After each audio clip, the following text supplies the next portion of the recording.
manage anything. You can work around whatever the situation. It is all according to your mindset. Uh, Well, a couple of questions. One is, did you develop that stoic response over time? Were you born with it? Can you condition yourself? How did it come about in your case? yeah. I think clearly some people, are probably born with resilience, or some might call it serotonin, just a sense of well-being that can carry you through difficult situations. And in my own case, and we came from the same home, we, had a home and parents that encouraged sort of a positive attitude. That said, we all face challenges that sometimes are incredibly daunting. And I think I learned over the course a couple of things that I employ. One, I remember our mother saying, don't let so and so make their problem your problem. You've invoked that often. I have definitely invoked that, and I have shared that. And it's powerful because people do have a propensity to want you to share their problem, which is not to say that you're not empathetic, but you can't get thrown off your game by somebody that, is very able to do that. I think the second thing for me is that I've learned to sort of change the venue. If I am struggling with something that threatens to really divert me from something that's more important, then I move. Go somewhere I else. go somewhere else. I read a book, even if it's for 5 minutes, that just gets it out of my mind. Sometimes I even, in my own imagination, put it in a box, like a postal office. I have an image in my mind of all these little boxes, and something happens that I just don't want to deal with right now. It's not to say that I'm going to bury it, but I'm going to put it in a box and come back to it when I'm in a better frame of mind. These are all, yeah. And certainly in your case, having watched you, that's a good approach because you have, any number of many things going on at the same time. I think compartmentalizing is a very valuable skill and probably one we're going to encourage people to try to do. Absolutely. And I think we'll see how easy it is to instill that in people. It takes practice. Another thing I know that I do is I have my own video library of funny situations.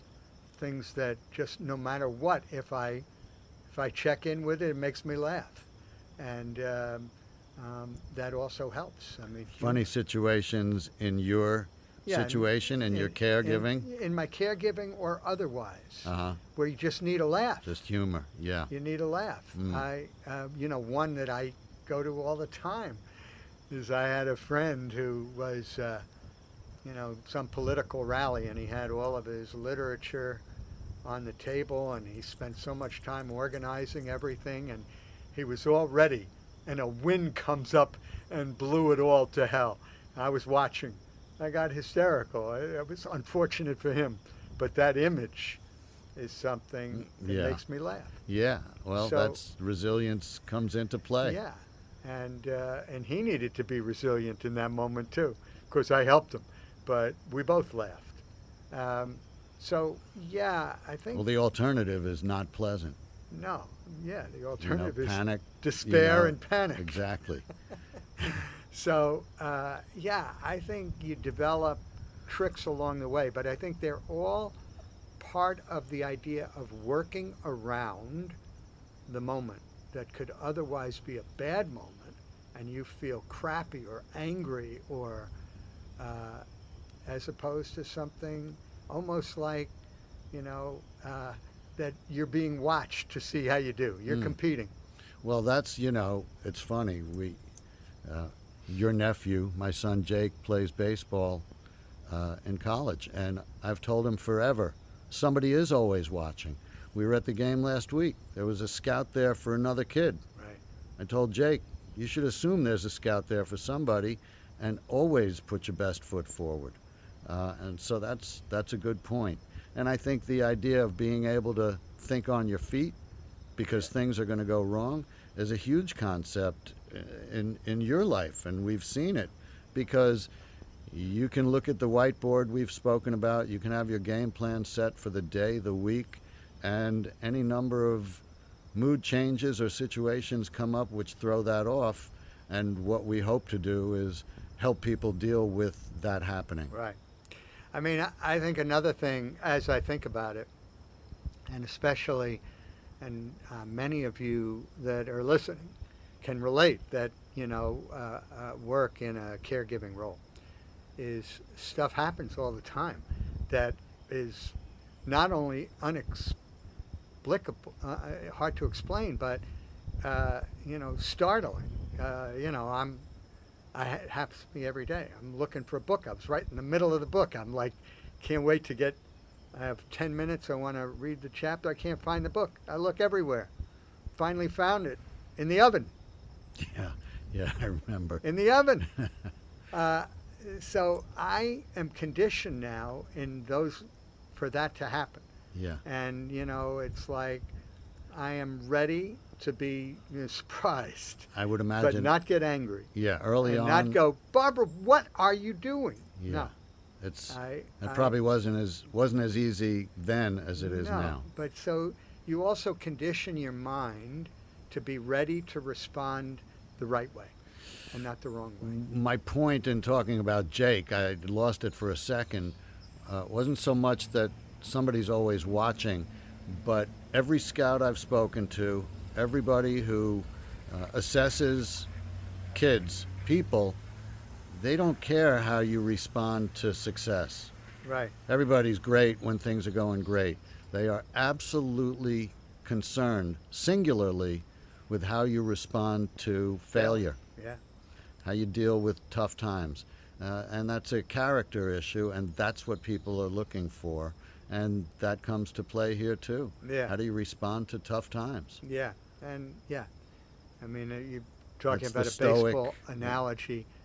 I remember asking DiMaggio, they said, how do you give your best every game? I mean, he said, because somebody is there that's never seen me play. Mm. Somebody is watching me for the first time. Yeah. I want them to see my best. Mm. So, yeah, I mean, that's an ethic. Correct. To be your best. But I think it can be cultivated. I think so too, and that's the essence of mindset. Right, and people that are thrust into a role like this generally are not prepared. They haven't been trained, and they might be people that are generally pretty steady and balanced, but the stresses can be great, and so that's why we think it's important that there's a whole program to train this kind of philosophy. It brings to mind, it's not the same struggle, but I've worked with people who are in very, very difficult emotional situations, PTSD, children with PTSD from different situations. And I've spoken with child psychologists, and I've interviewed a mother of a soldier who was killed in Afghanistan. They both told me the same thing, that at the very worst of their times, or when counseling people, sometimes the only thing that can relieve either the sorrow or the distress is to help somebody else out who's in that situation. And that's part of network, which is also what we hope to provide people, is that sense that there are other people dealing with it.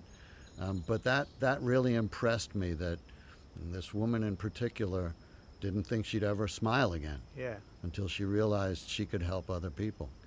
Yeah, I think it raises another point, that part of the Sharegiver mindset, I think it's a critical one, certainly for me, and I think would be for many, is the idea that you can learn. You can be bigger. you can really be enlarged, that you become more than you were. You're smarter, you're wiser, you're more empathetic. These are all attributes that we would all love to cultivate. So if you go into the situation saying, this is an amazing opportunity to become much bigger than I was, and wiser than I was, and more patient. And these are all things that stand us in good stead, in the whole of our lives. So that's part of the mindset. Yeah. Is I'm not done growing and developing, and this is my greatest opportunity for personal growth. Yeah. Well, we were talking before we started recording about empathy and whether it can be cultivated or inspired or instilled. I think in this case, typically the caregiver or sharegiver is caring for someone they love, Right. and who has been a big part of their life. But empathy is it's a huge topic. Yeah. We were talking about it, and I'm reminded of something that happened to me long ago outside of, sharegiving, is I was with a group, and there was one person that was really pissing me off. They were lying, they were really disrespectful, all these things. And I really wanted no part of them. And the guy that was running the group said, the best thing you can do is find an opportunity to give something to that person. And Interesting. I said, are you kidding? He is the last person. He said, find a way to give something to him. Watch, I guarantee you it's going to change the dynamic. And he was absolutely right. As much as I hated the idea, it worked. It works. And so in that sense, if you sort of understand that this person may not be behaving the way he or she would like, or they got a big problem going on that you don't know about, that's part of cultivating empathy. True. You have to sort of force yourself, perhaps, to go against your, what you otherwise would want to do. Or step into their shoes for a minute. Yeah, exactly. Yeah.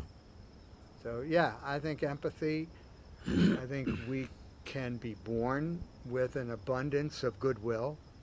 I think some of us are fortunate in that way, or may have a gene that is particularly attuned to other people's problems and suffering. But stuff gets in the way all the time, and I think this is something that can be learned. Well, a huge part of what got me here and got me to Sharegiver Solutions, is that I've worked with so many people in the most difficult circumstances imaginable, from paraplegics to amputees. I worked with an incredible guy who's lost all his limbs. Right. And by and large, I've been told throughout my career by these people who would seem to be in the most dire situations that life is good. Right. And I think it's the greatest benefit to my whole career, is that I've spent very little time feeling sorry for myself. Right. So you said before, it could be worse. It could be worse. And that's a fact. Yeah, so that affected you profoundly, because you can be in a moment and you could really be losing it, and then all you have to do is click onto that frame.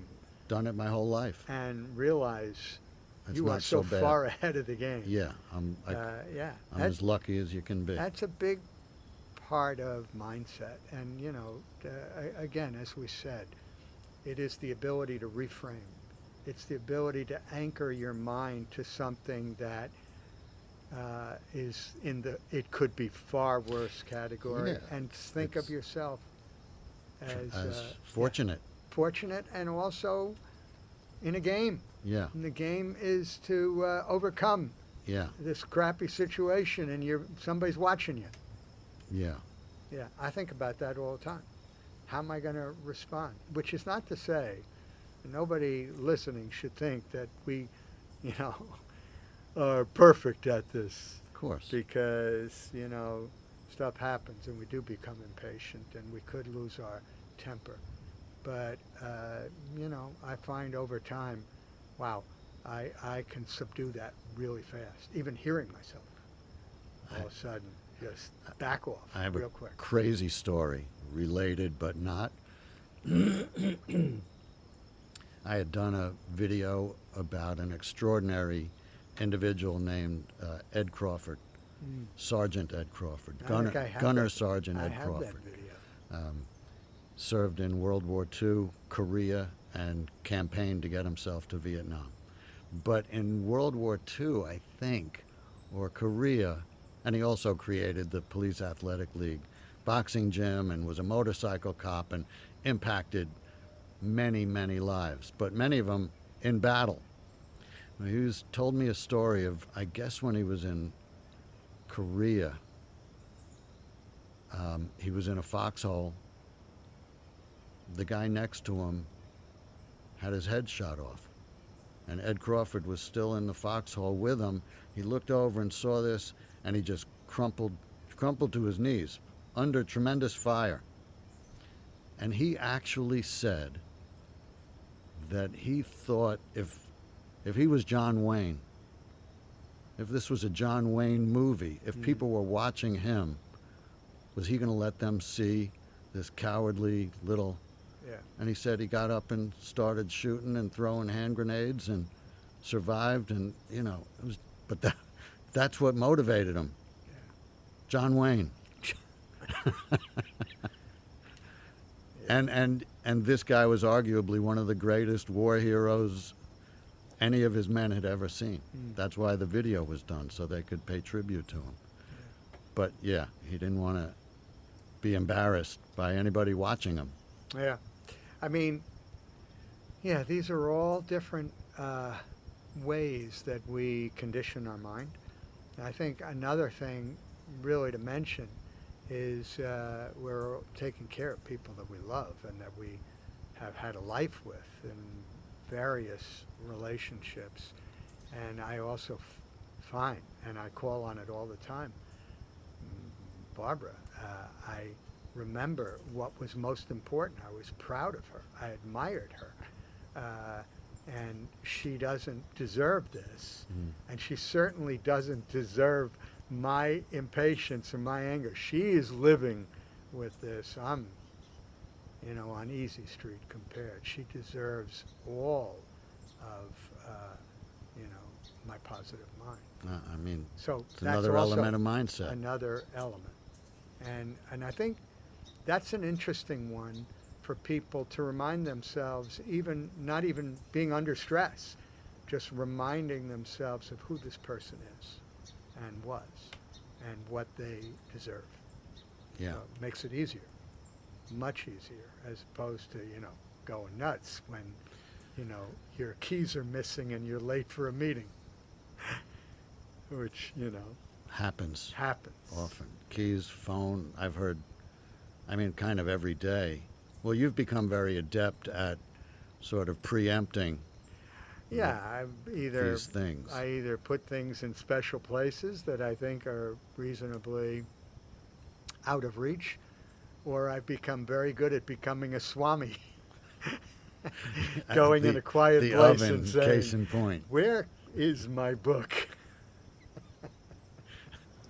One of my favorite George Carlin lines ever was, "Don't sweat the petty stuff and don't pet the sweaty stuff." But, you have to teach yourself, particularly when caring for someone with dementia, to not sweat the petty stuff. I guess you start to realize what is the petty stuff. So talk about, that. Yeah, I think when you're in that position where things happen all the time, Barbara, I'll bring her a cup of coffee, and she might forget that she's drinking that coffee, and get up and knock the coffee onto the rug. I, quite some time back, realized that's going to happen. And so part of my brain is locked and loaded all the time that something like that is going to happen.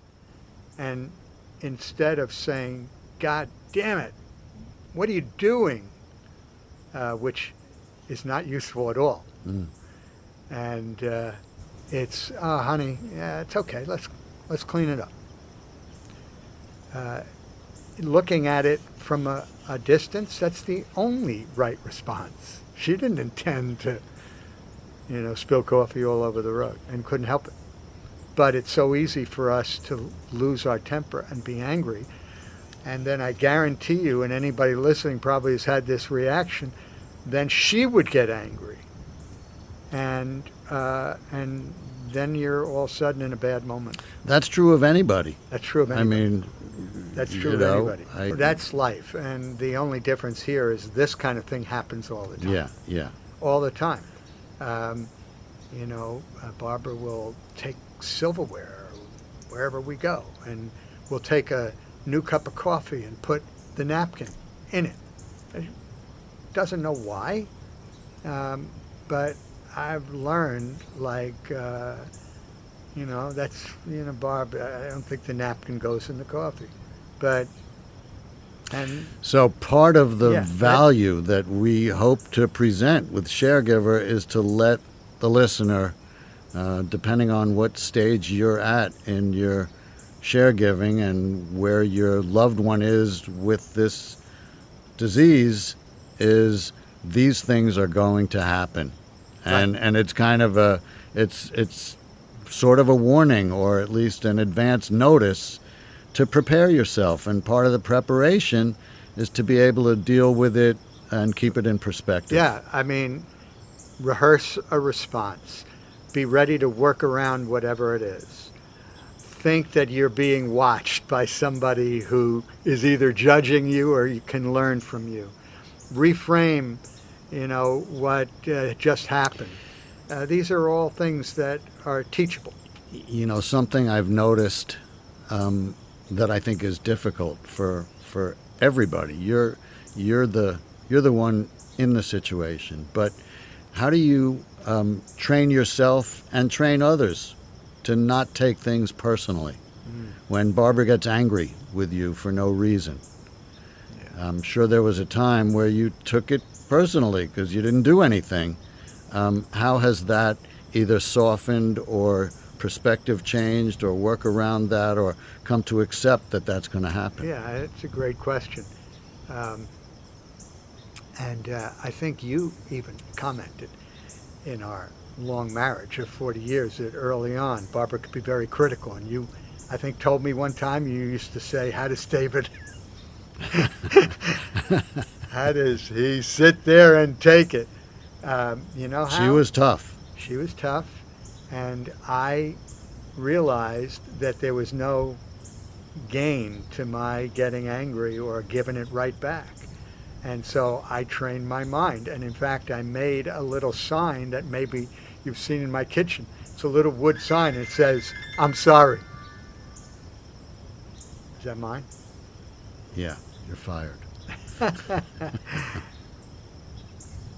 So what does the sign say? It says, I'm sorry. I'm sorry. And it would always diffuse it. Well, if you say it, it usually diffuses it and too. Hold the sign. People are. That's a difficult thing to say. Yeah, but to make sort of a joke of it, and we have it on my counter now. So yeah, it's. Let me turn my question around a little bit, because I've seen Barbara get angry at your daughters for no reason. Right. How have you helped them deal with that? How have you helped them not take it personally? So I think there's a couple of things, practical things. Number one, I've shared with them in advance things that they could expect, especially when we have family events and this and that, so that they really are preparing their own mind not to get upset or hurt. It's very easy for them to be hurt. I mean, after all, it's their mother who's mattered hugely to them in their life, who right now doesn't really know them, certainly not like she otherwise would.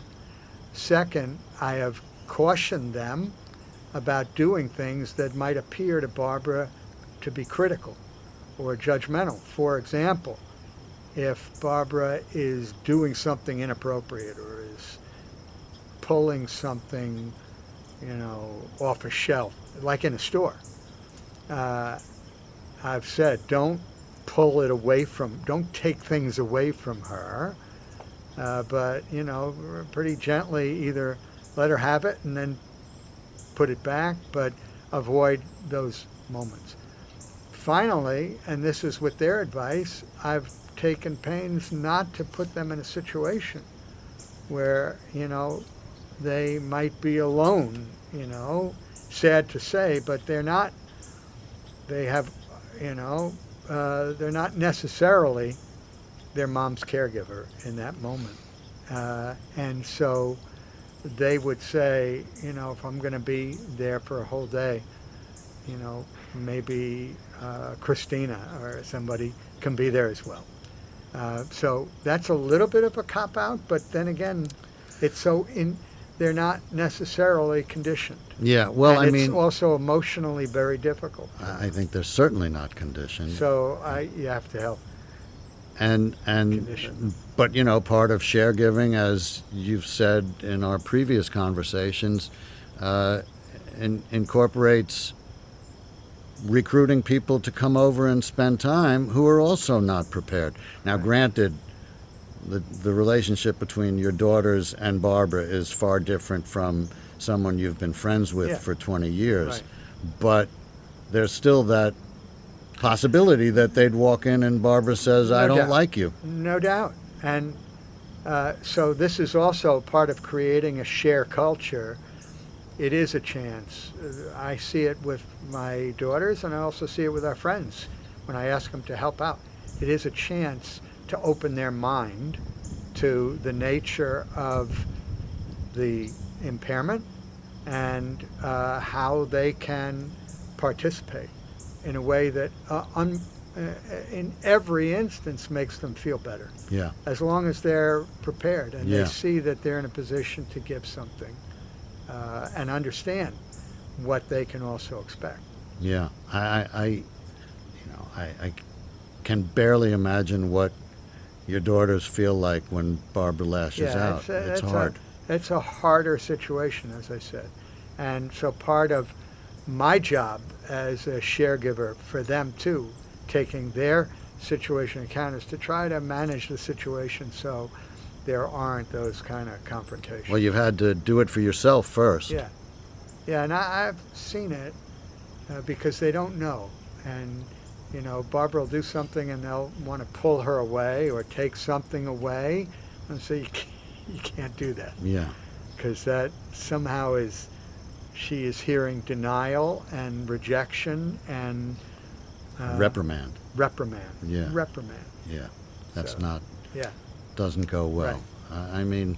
And I think it seems that part of the disease is a hypersensitivity, or I guess it's just heightened insecurity. Yeah. Because you're diminished. Right. And so the thought that someone might either be ridiculing you or laughing at you or reprimanding you is heightened. Yeah. We know for all of us the idea of being disregarded or isolated or abandoned, these are all further extremes of the same thing, being alone. Yeah. Is really tough. And I think it's very acute with a person that has some idea of their impairment and believes somehow that they're gonna be abandoned. Why wouldn't they be? Yeah. Who wants to deal with somebody like that? And I know that's present in Barbara. Yeah, feeling like a burden. Yeah, feeling like a burden, feeling useless, feeling like, who wants to be with her? Yeah, right. So, it's a cruel situation, cruel. And that's why mindset is so critical. Yeah. So, and so I keep in mind who she is, especially in those moments Yeah. when otherwise I would, it'd be very easy to just pull something out of her hand. No, you can't take that. No, that's as you said, it's a reprimand, and it never goes well. Yeah. It's hurtful. I guess, a question that I always find myself thinking about is Barbara's awareness of her own situation. And I guess that's changed as the disease has progressed. Yeah, it does, although, it comes in flashes. This morning we went to the bakery, which we like to do on Thursdays. We pick up a challah for Shabbat on Friday and always get her a raisin scone, and we're listening to the Beatles. And all of a sudden I look over and she's crying. And I'm saying, why are you crying? And she said, I just, something to the effect that, I hate this. And I said, well, what do you hate? She said, she couldn't really articulate it. But there's a moment where she was very aware of just how alone she is in that sense with this disease. Yeah. So yeah, I think, fortunately, I mean, it's very sad, but fortunately over time that self-awareness Right. diminishes. Yeah. And, that raises its own issues for the sharegiver, because you realize that there's not a lot you can do that is ennobling and enabling her to be productive, but you realize you just want the person you're caring for to feel good Yeah. as can be. Yeah. I mean, I've seen skills developed, and I find myself doing the same thing. And in Barbara's advanced state, and with her aphasia, which we'll talk about Right. in the future, you can almost understand what she wants to Right. say. You can certainly understand the mood, the tone with which it's said, and then you try to assess, if Barbara says, do you, and then whatever comes next, which generally isn't very coherent at all. Right. You kind of find yourself agreeing, yes, I do, don't you? And she'll say yes. Yeah. So I wonder, in those situations, does she know the actual question she wanted to ask me? But, part of, I guess, the mindset and Right. the approach is to try to read. And also, and you do a good job of it, when you always greet her, hi darling, I love you. Sure. And she responds to that. Yeah. And there's no doubt about it. And another part of the mindset is when it's going off the rails, and I do it pretty much instantaneously now, is hold her hand or give her a hug, kiss her on the forehead. It works. She comes back to, sort of an equilibrium. Yeah. So those kind of things are also critical. Now, again, Well, in the moment, that's called compassion. yeah, also. but in the moment, you may not think about it. Yeah. It's you're more prepared to be angry, or disappointed or weary, and then wow, you remember, yeah, wait a minute, let me try a hug. It always works. Yeah. Well, I mean, you are the living example of kind of the evolution of a sharegiver.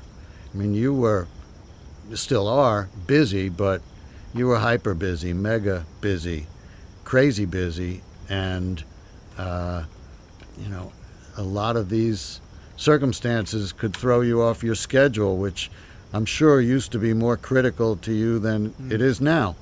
Being where you have to be by the time you have to be there, well, that doesn't always happen. Right. Yeah. And especially as it progressed with Barbara, I found that it was easier for me, especially because I was the sole caregiver at the time, just to include her, routinely, without really thinking about it. And it was always okay. Hmm. I mean, for a long time, people didn't know anyway that Barbara was impaired. She's so attractive and youthful And adept. and adept, right? But even when it became clear that there was an issue, people were great. They just recognized that, Barbara had a problem, but it never really took away from whatever the event was. Yeah. Well, I think one of the kind of unfortunate positive aspects here is that everybody is somehow impacted. Right. Whether they're a sharegiver now, or they know one, or related to one, or it's in their family, or they see it in their future. Right. Yeah. They have that apprehension. Doesn't come as a real shock Right. to anybody. And this is also part of the Sharegiver philosophy, is that we're sort of ambassadors, more than just, advocating for a cure, advocating for prevention in those that don't have it by living better and smarter, but it's also advocating for, caring and understanding. So it's a way of taking a circumstance that many could have said, "Why me?" and saying, "Glad it's me." Yeah. And this is an opportunity to give something, and therefore feel better about what I'm doing. Yeah. That's the key. Yeah. Feel better about what you're doing, better about how you're living, and better about Right. yourself. Right. And just to remind you, me, and the audience that it's not always so easy. Yeah. I don't want to sound Yeah. too, there are times when you are challenged, but there's no question having a mindset that is based on certain principles that you can employ at any time and use as an immediate reference is a critical part of managing this. Well, and the entire life is under this knowledge that it's not getting better. Right. You're not going to cure this individual. Yeah. And that's an understanding I guess you have to come to grips with early. Yeah, I mean, you could be very sad in advance because you know that it's not going the right way. But it also enables you to condition yourself to employ these same techniques, just keep turning the dial Yeah. of meeting situations can get more and more challenging. And maybe at a certain point, it means you're smart about your own life and you need other types of assistance. So, a big part of mindset, which we haven't even addressed, is taking care of yourself and almost seeing yourself living a double life where there's a lot of other people in your life that need for you to be vital and whole and happy. And you need to be vital and whole and happy. And you need to. So that's another part of mindset. Yeah. Is how do you go about doing that while giving, full measure of care to this person that you love. Yeah. Pause. That was good. Yeah.